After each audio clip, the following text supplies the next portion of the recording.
The Israelites had been living in Egypt for 400 years.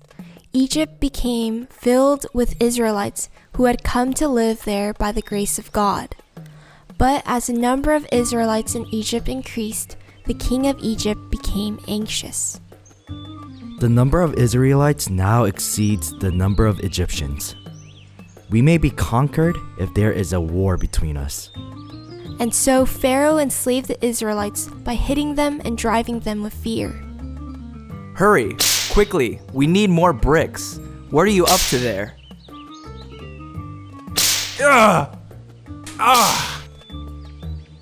Lord, save us from Egypt. As slaves of Egypt, the Israelites had no time to rest. They had to work hard as the Egyptians commanded. But the more the Egyptians tormented the Israelites, the more the Israelites increased in number by the grace of God. Then one day, Pharaoh called for all midwives. Midwives are people who help during childbirth. If an Israelite woman bears a daughter, let her be. But if a son is born, you are to throw the boy into the Nile. But the midwives who feared God saved the baby boys. And so God blessed them. Pharaoh intended to keep the Israelites as his slaves forever, but God heard the cries and the prayers of the Israelites, and he decided to save his people. One day, an Israelite woman bore a son. The son was so handsome and lovable that his mother simply could not throw him into the Nile. So she hid him and nurtured him quietly for 3 months.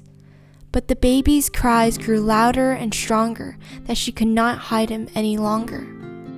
Lord, please keep our child safe. The child's mother prayed to God in earnest. In the end, she got a papyrus basket for him and coated it with tar and pitch, so the water could not leak into it. She then placed the child into the basket and put it among the reeds along the bank of the Nile. The child's sister, called Miriam, stood at the distance to see what would happen to him. The basket holding the child traveled the water and reached the place where the Pharaoh's daughter was bathing. Pharaoh's daughter saw the basket among the reeds. Bring me that basket. Oh my, this is one of the Hebrew babies. What shall we do? Then Miriam ran to Pharaoh's daughter. Princess, shall I go and get one of the Hebrew women to nurse the baby for you?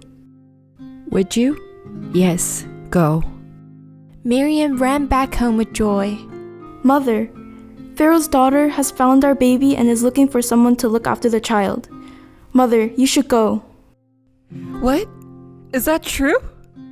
Oh Lord, praise the Lord. The child's mother ran to where Pharaoh's daughter was, but she pretended she did not know the child. Take this baby and nurse him for me. Yes, Princess, I will. And so in this way, God helped the child grow in the arms of his mother. Pharaoh's daughter named the child Moses, which means, I drew him out of the water. Moses grew to be a strong and healthy child. His mother told him the truth when he was old enough to understand.